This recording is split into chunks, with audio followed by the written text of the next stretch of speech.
Three horrible booking decisions made by WWE regarding SummerSlam Night 1 2025. The very first two ever night event is in the books. And WWE, they had a lot of good moments and they also had a lot of bad moments. I think if you polled most people, they would say that night one was a C to B minus type show until the main event, which everyone of their dog realizes Seth Rollins, CM Punk, the Gunther drama, Punk beating Gunther for the world title, only for Seth Rollins to cash in Money in the Bank. That saved this show. Other than that, I would say it was just a kind of bottom of the road type event. It was very straightforward. It was an easy watch, but there was nothing outrageous until the main event in regards to, oh my God, you have to see this type of thing. There was some questionable moments, and we are going to get into it right now. Number three, Karrion Kross versus Sami Zayn. Now, this was a match in which a lot of people envisioned, okay, this is going to be the blow off between Sami and Karrion. They had worked a previous PLE match before. This has really been a feud that WWE has really gotten behind Karrion, who is over like Rover with the fan base, yet they have him lose. And I heard this from the Solid Monster where he said that it felt like this was Karrion Kross's kind of swan song, where it's kind of like his farewell type of deal. I don't know if that's the case. Now, Karrion Kross has been very cryptic when it comes to his contract status. His contract expires this month.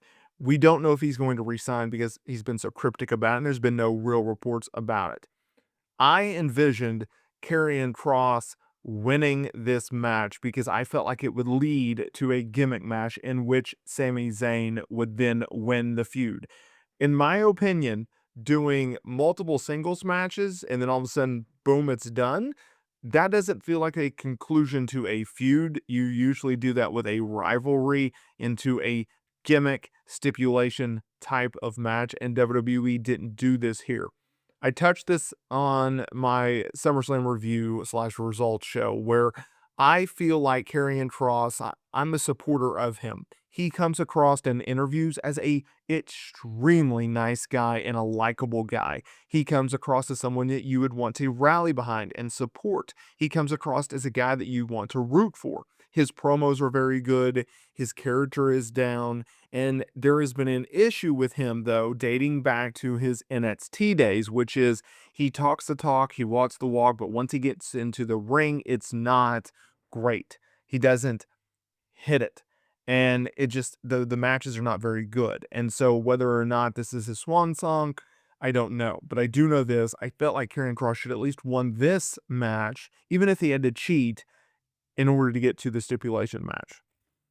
Well, you knew this was going to be number one. Jade Cargill losing to Tiffany Stratton. Now, I did a video on this, which will be out on the channel, but the fact that Jade Cargill went into WWE SummerSlam 2025 and lost to Tiffany Stratton, an absolute joke.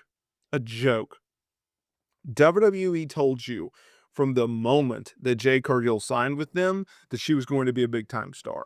And that's what you should expect to see out of Jade Cargill. Yet, after her breaking out and being a single star to begin 2025, having her feud with Naomi, beating Asuka in the Queen of the Ring tournament, earning this opportunity, it was a layup opportunity for WWE. It was a layup opportunity for Jade Cargill, and they absolutely blew it. And I have no idea why you would make the decision that you did when you didn't need to do this. You should have just put the title on Jade, had her crowning achievement. Tiffany goes on and does her own thing, because now you had literally hit the reset button on any and all momentum that Jade Cargill has had.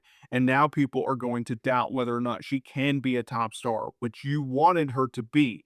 The WWE Unreal series on Netflix previously revealed that you had plans to make Jade Cargill your champion going into WrestleMania 41, where she was supposed to defend said championship against Nia Jax. Now, her injury, which was later revealed to be a neck injury, kind of derailed her championship win in late 2024, sidelined her.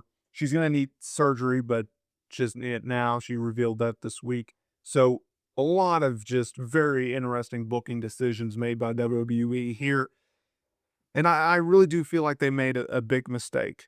I really do, but we'll see. Maybe they got a bigger plan, a greater plan for Jade Cargill, for Tiffany Stratton, but I thought they just absolutely wet the bed in that booking decision. Number 2, CM Punk versus Gunther for the World Heavyweight title going way too long. I thought it was a fine match. I thought Gunther carried Punk in a lot of ways. Punk took an absolute brutal beating in this match. He was gassed.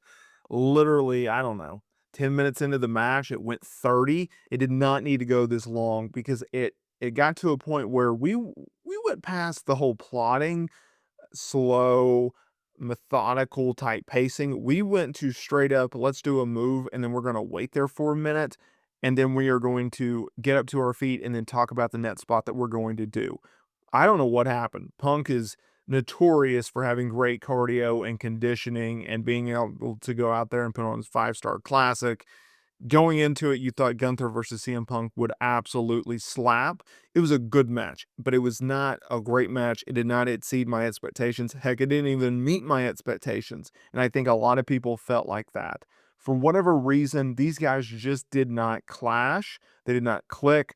Gunther's taking time off. Obviously, CM Punk lost the World Heavyweight title due to a Money in the Bank cash in from Seth Rollins. We'll see where they go from here in regards to when do you do CM Punk versus Seth Rollins? When does Gunther come back? Everything like that. Does Punk take time off after SummerSlam? We don't know. But regardless, this match just felt way too long. And I understand that WWE and AEW and most promotions, they want their main event match to go very long. They want to go 20, 25, 30 minutes.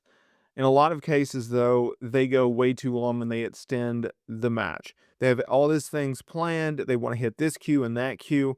And I feel like if you're in the middle of that ring and the crowd's not responding the way you want, or your conditioning is not there, or you're just not clicking, or there's botches or whatever, you can shave a little bit of time off, especially if you're the main event act. Shave a little bit of time off. If you were originally supposed to go 30 and it's not going, keep it to 20, 25. Let's not have so much filler that it takes away from what you're doing in the match. Keep it tight, keep it good, right? And you can still get your moments in, but let's change things on the fly. I think that has been something that modern wrestling is lacking. That is something that the old school actually gets right. Where you have to listen to the crowd, you have to feel the moment out there, and if everything's just not clicking or it's not going the way you want it, pivot, go home a little early. You would rather have a shorter match than a longer match if things are not going well. No one wants to endure for a longer period of time. They want to go shorter. So I felt WWE could have made some minor changes here and there to really pick up the pace of this match.